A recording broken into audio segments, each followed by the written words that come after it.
So, hi everyone, welcome back to Power IAS. My name is Rupesh. Hope you guys are doing well. UPSC prelims max to max एक हफ्ते हमसे दूर है, right? 5 दिन एक हफ्ते के आसपास में। इस पर्टिकुलर टाइम पीरियड में एक एक दिन एक एक आवर बहुत इंपॉर्टेंट है। स्पेशली अगर मैं आज आपको बताऊं मॉडर्न इंडिया के बारे में, स्पेशली स्पेक्ट्रम के बारे में, so let me tell this to everyone of you. हमारे साथ एक जो सबसे बड़ी प्रॉब्लम होती है वो ये है कि हम जब भी किसी पर्टिकुलर बुक को रिवाइज करना स्टार्ट करते हैं तो हम चैप्टर 1 फ्रंट पेज से स्टार्ट करते हैं। और सबसे बड़ी प्रॉब्लम यही है क्योंकि जब भी आप किसी बुक को स्टार्ट करके देखोगे तो आपको पता चलेगा कि चैप्टर 1 फ्रंट पेज शायद उतना इंपॉर्टेंट नहीं है आपके एग्जाम के लिए जितना बीच के कुछ इंपॉर्टेंट से चैप्टर सबके एग्जाम के लिए इंपॉर्टेंट होते हैं। लेकिन हमारे साथ प्रॉब्लम क्या होता है, हम किसी भी चीज को स्टार्ट करेंगे with high energy level, but हम उस टॉपिक पे स्टार्ट करते हैं जिसकी प्रोडक्टिविटी कम होती है। लेकिन जैसे हमारा एनर्जी लेवल डाउन होता है, हमारे लिए हाईली प्रोडक्टिव टॉपिक्स आते हैं और उस टॉपिक को हम उस एनर्जी लेवल के साथ मैच नहीं कर पाते क्योंकि over the period of time हमारी एनर्जी लेवल सैचुरेट करते हुए चला जाता है। कहने का पर्पस क्या है कि आज की वीडियो में मैं आपको बताऊंगा एग्जैक्टली 7 डेज प्लान जिसमें आप मॉडर्न इंडिया स्पेक्ट्रम को एग्जाम ओरिएंटेड थीम के साथ रिवाइज कर सकते हैं। That is what is the purpose of this particular video, right?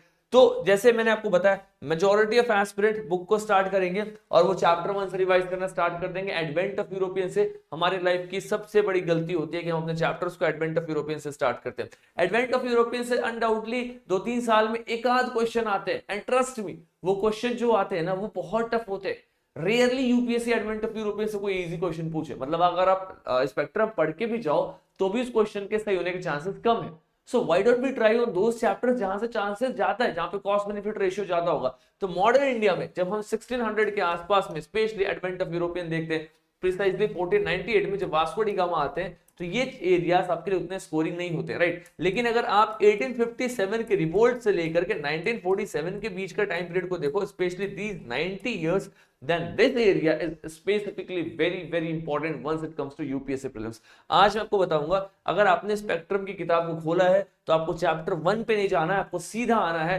Chapter 7, that is the revolt of 1857। आपको बहुत ही स्पीड में, अगर आप प्रीलिम्स ओरिएंटेड कंटेंट से पढ़ रहे हैं तो आपको इन फैक्टर्स को बहुत स्पीड से देखते हुए निकलना है कि रिवोल्ट ऑफ 1857 के फैक्टर्स, रीजंस क्या थे। आप बस फोकस करोगे कि ये एरिया किन किन जगहों पे स्पार्क होता है और किन पार्टिकुलर एरिया से कौन कौन इंपॉर्टेंट लीडर्स इसको लीड करते हैं। फॉर एग्जांपल लक्ष्मीबाई झांसी से लीड कर रही हैं, तात्या तोप आपको कानपुर से लीड करते हुए नजर आएंगे, नाना साहब आपको कानपुर से लीड करते हुए नजर आएंगे, राइट? कुंवर जगदीप सिंह आपको बिहार से लीड करते हुए नजर आएंगे, हजरत महल बेगम, राइट, आपको लखनऊ से लीड करते हुए नजर आएंगे। ऐसे आपको इंपॉर्टेंट रूलर्स, उनके इंपॉर्टेंट साइट्स, ये बहुत ही क्लियर कट पता होना चाहिए। अगर फैक्चुअल क्वेश्चन बनता है तो यहां पे आने के चांसेस ज्यादा है। इसके बाद में आपको रिवोल्ट ऑफ 1857 का कॉज पता होना चाहिए, कॉज कह रहा हूं सॉरी, उसका आउटकम पता होना चाहिए कि आखिरकार में 1857 के रिवोल्ट के बारे में आपके बाद में आपके सोसाइटी में क्या मेजर चेंजेस आए। For example rule of company खत्म हो गया, रूल ऑफ क्वीन एस्टैब्लिश हो गया। तो इस टाइप के हमें आउटकम्स के बारे में क्लियर कट पता होना चाहिए। तो इस टॉपिक को फटाफट करते हुए निकलोगे फर्स्ट डे में, राइट? आप चैप्टर 7 रिवाइज करोगे, चैप्टर 8 को स्किप करेंगे और सीधा आएंगे चैप्टर 9 पे, that is the socio religious reform movement. यानी कि फर्स्ट डे में हमें revolt of 1857 and socio religious reform movement, right, इसको कवर अप करना है।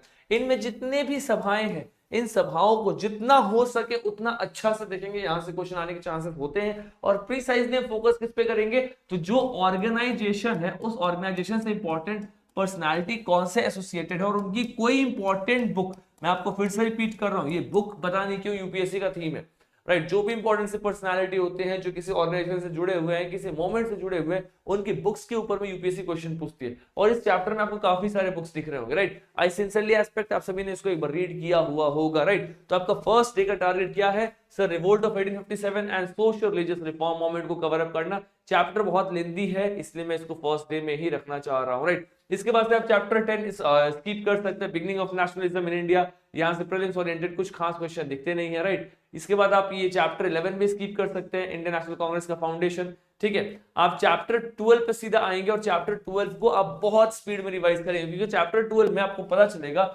स्वदेशी आंदोलन के बारे में, राइट? स्वदेशी आंदोलन के साथ साथ किस तरीके से पार्टीशन ऑफ बंगाल होता है 1905 में, लॉर्ड कर्जन कैसे मेजर रोल प्ले करते हैं, स्वदेशी आंदोलन में कौन कौन से इंडिजिनस कंपनी मिल्स एस्टैब्लिश किया गया है, वी चिदम्बरम पिल्लई जैसे बहुत इंपॉर्टेंट से पर्सनालिटीज, उनका नाम आपको सुनने में आएगा, राइट? अमार सुनार बांग्ला, इस टाइप के सॉन्ग्स आपको सुनाई देंगे जो आज आपको बांग्लादेश के नेशनल एंथम दिखाई देते हैं, कहीं ना कहीं उनकी शुरुआत भी इस टाइम पे दिखाई देगी। तो इस एरिया में आपको थोड़ा कॉन्सेप्ट बिल्ड होगा, हो सकता है फैक्चुअल स्टफ कम मिले, इसलिए मैं कह रहा हूं इसको बहुत जल्दी आपको रीड करना है। सेकंड डे का टारगेट होना चाहिए आपका चैप्टर 12, राइट। और मैं इसको क्यों बोल रहा हूँ जल्दी रीड करना है ना, क्योंकि आपके पास सेकंड डे में ज्यादा चैप्टर से कवर करने के लिए, तो उन एरियाज में ज्यादा हिट करेंगे जहां से क्वेश्चन आते हैं, राइट, उसको रीड करेंगे। फिर आप रेवोल्यूशनरी मोमेंट्स को रीड करेंगे, दैट इज चैप्टर 13, यहां से आपको कुछ रेवोल्यूशनरी मोमेंट्स दिखाई देंगे। फिर आप चैप्टर 14 को स्किप कर सकते हैं कि किस तरीके से फर्स्ट वर्ल्ड वॉर और नेशनल मोमेंट में कुछ चेंजेस आने को मिलते हैं, या फिर ये जो आप देखते हो ना home rule league and all, यहां से क्वेश्चन रेयरली यूपीएससी पूछता है इन एरियाज को, आप स्किप करके हम चलेंगे जल्द से जल्द अब गांधीयन मोमेंट पे, राइट। तो हमारा जो सेकेंड डे है उसी का नेक्स्ट चैप्टर होना चाहिए, that is chapter 15, that is emergence of Gandhi. Gandhi ji का इमरजेंस जो होता है, इसमें जो भी इंपॉर्टेंस है रीजनल मोमेंट है महात्मा गांधी के, चंपारण, खेड़ा, अहमदाबाद पता होना चाहिए। इसके साथ साथ में इसी टाइम पीरियड में आपको दिखाई देगा मॉन्टेग्यू चेम्सफोर्ड रिफॉर्म आया है 1919 में, इसके फीचर्स, राइट, ये आपको पता होना चाहिए। और यूपीएससी का एक्ट्स में याद रखना 1919 and government of India act 1935, specially government of India act 1935 UPSC का बहुत फेवरेट है। यूपीएससी ने गवर्नमेंट ऑफ इंडिया 1935 में पिछले 4 साल में 2 क्वेश्चन पूछे, एक आध साल स्किप करके एक क्वेश्चन डाल देता है, और ये एक्ट तो देख करके जाना है। इसके साथ साथ 1919 भी देखेंगे क्योंकि इसके पहले इमीडिएट पहले 1919 हुआ था, तो इन एक्ट्स को देख करके जाना है। ज्यादातर चांस ऐसे क्वेश्चंस एक्ट से आने के होते हैं, वो Pitt's India act, regulating act, charter act 1813-33 नहीं पूछता यूपीएससी, रेयरली पूछता है। हाँ 1935 1919 से क्वेश्चन आते हैं। तो ये आपका सेकेंड डे का टास्क होने वाला है। ये जितने भी रीजनल मोमेंट है इसको आप फटाफट देख के निकलेंगे। साथ ही में सेकेंड डे में आपको खिलाफत भी कवर अप करना है, तो आपको क्लियर कट पता होना चाहिए महात्मा गांधी इंडिया में आए, उन्होंने 3 रीजनल मोमेंट किए, अहमदाबाद, खेड़ा और चंपारण, राइट। अगर मैं इसको क्रोनोलॉजी में बताऊं तो चंपारण, फिर खेड़ा एंड देन अहमदाबाद, ये 3 रीजनल मोमेंट होते हैं। इसके बाद में 1919 में आता रॉलेट एक्ट, राइट, उसी के टाइम पे होता है जलियांवाला बाग मैसेकर। फिर महात्मा गांधी ने स्टार्ट कर दिया नॉन कोऑपरेशन मूवमेंट, जिसको आप क्या कहते हैं, असहयोग आंदोलन, राइट। उसी टाइम पीरियड में खिलाफत का इशू ऐड होता है और नॉन कॉर्पोरेशन एंड खिलाफत एक साथ जुड़ जाता है। तो उस चैप्टर को आपको चैप्टर 16 से लिंक करना है। चैप्टर 16 आपका खिलाफत इशू है, इसको आप सिमिलर डे रिवाइज करते हुए निकलेंगे बहुत स्पीड में। इसके बाद में आपका जो चैप्टर 17 है, राइट, इस पर्टिकुलर चैप्टर में आपको बहुत ज्यादा मेजर चेंजेस नहीं दिखाई देंगे। प्रो चेंजर, नो चेंजर में 2 तरीके से कांग्रेस स्प्लिट करते हुए दिखाई देगी। थोड़ा कॉन्सेप्चुअल है, मेंस ओरिएंटेड टॉपिक है, प्रीलिम्स में क्वेश्चन नहीं बनते, इसको स्किप कर सकते हैं। आपने नॉन कोऑपरेशन करने के बाद में सीधे आना है साइमन कमीशन पे, दैट इज चैप्टर 18। अब यहां से आपका स्टार्ट हो जाएगा डे 3, ये आपका तीसरे दिन का काम है कि आप स्टार्ट कर देंगे साइमन कमीशन, ठीक है। और साइमन कमीशन के बाद में साइमन कमीशन से कैसे ट्रिगर होते हुए नेहरू रिपोर्ट पे हम पहुंचते हैं, राइट। साइमन कमीशन के रिकमेंडेशन को मना कर दिया गया, गो बैक साइमन का बहुत तेज से जोर शोर से नारा लगाना स्टार्ट कर दिया गया, राइट। आपको पता चलेगा जो मेजर इंपॉर्टेंट लीडर है लाइक लाला लाजपत राय, लाठीचार्ज से उनकी डेथ हो जाती है, उनके कारण रेवोल्यूशनरी एक्टिविटीज पीक पे चली जाती है। और फिर हम देखते हैं कि ब्रिटिशर्स ने इंडियंस को अपॉर्चुनिटी दिया कि अगर आप साइमन कमीशन से नाराज है तो आप खुद हमें बताइए कि आपको किस प्रकार के चेंजेस चाहिए, और तब आता है Nehru report, very important, right. Motilal Nehru की अध्यक्षता में ऑल इंडिया पार्टी कॉन्फ्रेंस बैठती है और नेहरू रिपोर्ट की राइटिंग करनी स्टार्ट कर दी जाती है। इसमें fundamental right, national economic policies, इनका भी जिक्र किया गया है, राइट। तो this is chapter 18 Simon commission, Nehru report, इसको कवर अप करेंगे जितनी भी स्पीड में हो सके। थर्ड डे में आपका नेहरू रिपोर्ट है, उसके साथ साथ सिविल डिसोबीडियंस मूवमेंट की शुरुआत हो जाती है, ये आपका थर्ड डे का काम है। और इसी के साथ साथ आपका सिविल डिसोबीडियंस में ही आपको पता चलेगा खत्म होते होते पूना पैक्ट हो रहा है और इसके साथ साथ कॉमनवेल्थ अवार्ड आ रहा है, ये आपका सेकंड डे का काम है। फिर आप चैप्टर 20 को स्किप करते हैं, क्या फ्यूचर स्ट्रेटजी रहा सिविल डिसोबीडियंस का, राइट, इनको स्किप करो, just skip this particular chapter, right. Gandhi ji का क्या रिस्पॉन्स रहा, राइट, इन चीजों को आप स्किप करेंगे। और आप इसके बाद सीधा राइट इसको भी स्किप करेंगे, national response in wake of second world war, हाँ नहीं इसको सिलेक्टिव करेंगे, 22 को स्किप नहीं करेंगे, राइट। चैप्टर 22 को आप सिलेक्टिव स्टार्ट करेंगे, और इसको स्टार्ट भी कहां से करेंगे आप, तो मैं आपको बताता हूं। महात्मा गांधी और बॉस के आइडियोलॉजी पे मेंस ओरिएंटेड क्वेश्चन बनते हैं, तो उनको देखने की जरूरत नहीं है। आपको इस पर्टिकुलर चैप्टर को सीधा स्टार्ट करना है सेकंड वर्ल्ड वॉर के बाद से, इस पर्टिकुलर एरिया से, जहां पे आपको दिखाई देगा सेकंड वर्ल्ड वॉर के बाद में किस तरीके से कांग्रेस ऑफर करती है, वॉइसरॉय को मना कर दिया जाता है, गवर्नमेंट रिजाइन हो जाती है, अगस्त ऑफर आता है, हमने मना कर दिया अगस्त ऑफर को, उसके रिस्पॉन्स में हमने इंडिविजुअल सत्याग्रह की शुरुआत कर दी, राइट। फिर उसके बाद में पता चलता है महात्मा गांधी नेहरू को अपना सक्सेसर बनाते हैं और क्रिप्स इंडिया में आते हैं, और कहीं ना कहीं क्रिप्स इंडिया मिशन इंडिया में आकर के इंडिया को क्या मतलब पहली बार एक्सेप्ट करता है कि हम इंडिया में आकर कॉन्स्टिट्यूशन का हम अधिकार देंगे, कॉन्स्टिट्यूशन हमें बनाना चाहिए, और बाद में क्रिप्स भी फेल हो जाता है। ये सारा का सारा काम आपके तीसरे दिन का है। This is what you have to achieve in your third day. अगर आपने थर्ड डे में यहां तक काम कर लिया है तो चौथा दिन जो होगा दैट इज वेरी इजी, जहां पे आप स्टार्ट करेंगे quit India moment, right. Quit India moment, इसको आपको बहुत ही क्विकली देखना है। क्विट इंडिया मोमेंट के क्या रीजंस थे, क्या फैक्टर्स थे, राइट। पोस्ट वॉर सिनेरियो नहीं देखना है आपको, ये सारे चैप्टर्स को स्किप करेंगे, इंडिया विद पार्टीशन स्किप करेंगे, और आप सीधा आ जाएंगे यूनिट पे, राइट, नेक्स्ट यूनिट पे। तो देखो कहने का मतलब क्या है कि आपने जब specially in this last 3 to 4 days, right, आपने इन टॉपिक्स को कंप्लीट किया, तो चौथे दिन आप जो आपने अभी तक पढ़ा था 1858 से 1947 के बीच में, उसको फोर्थ डे पूरा रिवाइज करेंगे। मतलब आपने 3 दिन में 1857 से 1947 के बीच में कुछ इंपॉर्टेंट से चैप्टर्स को कवर अप किया, जिसको मैंने भी आपको क्लास में बताया था। इसके बाद में एक दिन का ब्रेक लेकर के जो आपने अभी तक रिवाइज किया उसको फिर से रिवाइज करेंगे। आपके 4 दिन बीत चुके हैं, आपके पास मैक्स टू मैक्स 2 दिन है। अब देखो करना क्या है ना, आपको बहुत सिलेक्टिवली कुछ कुछ टॉपिक्स को पढ़ना है। मैं हाईलाइट कर रहा हूं, आपके पास बुक है तो प्लीज इसको नोट डाउन कर लेना। एक तो आप इसमें से रिवेन्यू पॉलिसीज को कवर अप कर लेंगे, तो यहाँ पे पेज नंबर पे दिया हुआ है 556 के आसपास में रिवेन्यू पॉलिसी को कवर अप करेंगे, बाकी सभी चीजों को स्किप करेंगे, ठीक है। ये आपके कुछ सिलेक्टिव टॉपिक्स है जहां से क्वेश्चंस आते हैं, ठीक है। फिर आप इन सभी टॉपिक्स को स्किप करेंगे, क्या फैमिन आया, क्या ब्रिटिशर्स की पॉलिसी थी, राइट। हाँ, इसको देखेंगे, डेवलपमेंट ऑफ इंडियन प्रेस, इसमें पीएचडी नहीं करना है, vernacular press act, lord Lytton, right, lord Ripon, इन दोनों के बारे में आपको देखना। लॉर्ड लिटन कौन थे? लॉर्ड लिटन वो जिनके रिएक्शनरी पॉलिसीज काफी पॉपुलर थे। लॉर्ड रिपन कौन थे? जिन्होंने कहीं ना कहीं इंडियन सोसाइटी में कुछ पॉजिटिव इंपैक्ट्स को इंट्रोड्यूस किया हुआ है। लिटन एंड रिपन, दो both of the personalities are cross to each other, right. ये दोनों पर्सनालिटीज इंपॉर्टेंट है। आपका जो 5th डे होने वाला है, इसमें आप इन टॉपिक्स को, राइट, रिवाइज करेंगे। मतलब वो टॉपिक ए था, ये टॉपिक आपका बी है। अभी जो मैंने आपको इससे पहले टॉपिक मार्क किया था that was the topic A of 5th day, right, ठीक।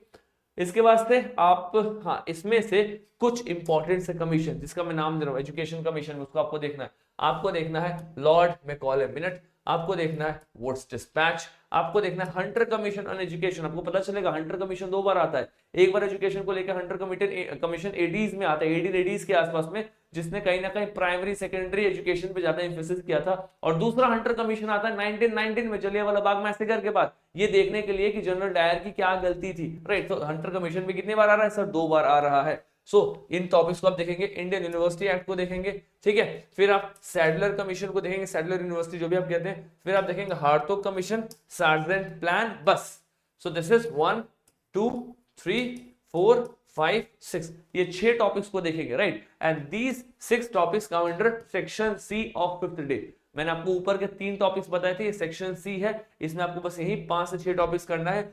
पूरा नहीं पढ़ना please, I am saying this, क्योंकि सब इंपॉर्टेंट नहीं है। जहां पे इंपॉर्टेंट है बस उन्हीं एरियाज को हिट कर रहा हूं। अगर आपने बस उसको पिन पॉइंट पढ़ के गए हैं तो आपके यहां से चांसेस आते हुए क्वेश्चन के सही होने के बढ़ेंगे, ठीक है। इसके वास्ते आप स्किप करेंगे एंड इनको छोड़ेंगे, right. You have to skip this all the moments and everything, right. All India Congress commission, इसको स्किप करते हुए जाएंगे और आपका लगभग काम यहां से होता हुआ निकल जाएगा, ठीक है। हाँ, एक बार थोड़ा सा आप इंडियन स्टेट्स को जरूर देख लेना, पोस्ट इंडिपेंडेंस से कभी क्वेश्चन आते हैं तो इंडियन स्टेट्स को आप देखेंगे। ये आपका जो काम है, ये आपका कहीं ना कहीं 6th डे का काम है। 6th डे का सेक्शन ए है ये। मतलब आपको ये 2 घंटे के अंदर में एरियाज को पढ़ना है और इसके बाद से आपको आपका लगभग सारा का सारा टॉपिक कंप्लीट हो चुका है। अब इसके बाद आपको बहुत ज्यादा काम करने की जरूरत है। अभी नेहरू जी के बारे में, पोस्ट इंडिपेंडेंस के बारे में, और यहाँ से आपका टॉपिक भी कंप्लीट हो जाएगा, ठीक है। ये आपके अपेंडिक्स आ रहे हैं, special personalities are everything of them. यानी कि लगभग 5 से 5.5 दिन, एट मैक्स 6 दिन के अंदर में आप स्पेक्ट्रम के कुछ बहुत इंपॉर्टेंट चैप्टर्स को रिवाइज कर सकते हैं। 7वां दिन आपका स्पेक्ट्रम जो हमने स्टार्टिंग से अभी तक देखा था उसका 3rd रिवीजन होना चाहिए। इसके बाद मॉडर्न इंडिया से आए हुए 5 से 6 क्वेश्चन, अगर 6 क्वेश्चन पूछे जा रहे हैं तो 3 से 4 क्वेश्चन आपके बहुत स्मूथली लगने लग जाएंगे। लेकिन ये 7 दिन का रिवीजन उन्हीं एस्पिरेंट्स के लिए काम आएगा जिन्होंने स्पेक्ट्रम को एटलीस्ट 1 से 2 बार पढ़ा हुआ है। At this point of time, this is going to be helpful to all of them, right? अगर हम स्क्रैच से स्टार्ट कर रहे हैं, कोई पर्पस नहीं इस वीडियो का। This video is exactly not for you. But अगर आपने लगता है कि मैंने एक बार भी अच्छे से पढ़ा हुआ है, मैं अच्छे से बोल रहा हूँ, मतलब मैं इस पेजेस को पढ़ा हुआ है, this is how you have to revise 5-6 max to max 7 दिन के अंदर में दिस स्पेक्ट्रम वाला part will be done, right? So hopefully I think this video will be helpful to all of you. मैं फिर से रिपीट कर रहा हूँ, चैप्टर 1 पे हमारी प्रोडक्टिविटी हाई होती है लेकिन उसका एफिशिएंसी कॉस्ट बेनिफिट रेशियो बहुत कम होता है। तो हमें उल्टा करना है, हमें अपनी इफिशियंसी, हाई इफिशियंसी को उन चैप्टर्स पे इन्वेस्ट करना है जहां पे कॉस्ट बेनिफिट रेशियो ज्यादा है, और उन चैप्टर्स, उन टॉपिक्स को मैंने प्रीसाइजली अभी इस वीडियो में समराइज कर दिया, right? So this is for today, hope you guys are doing well, see you in some other video, this is for today, thank you so much everyone, take care, God bless you all.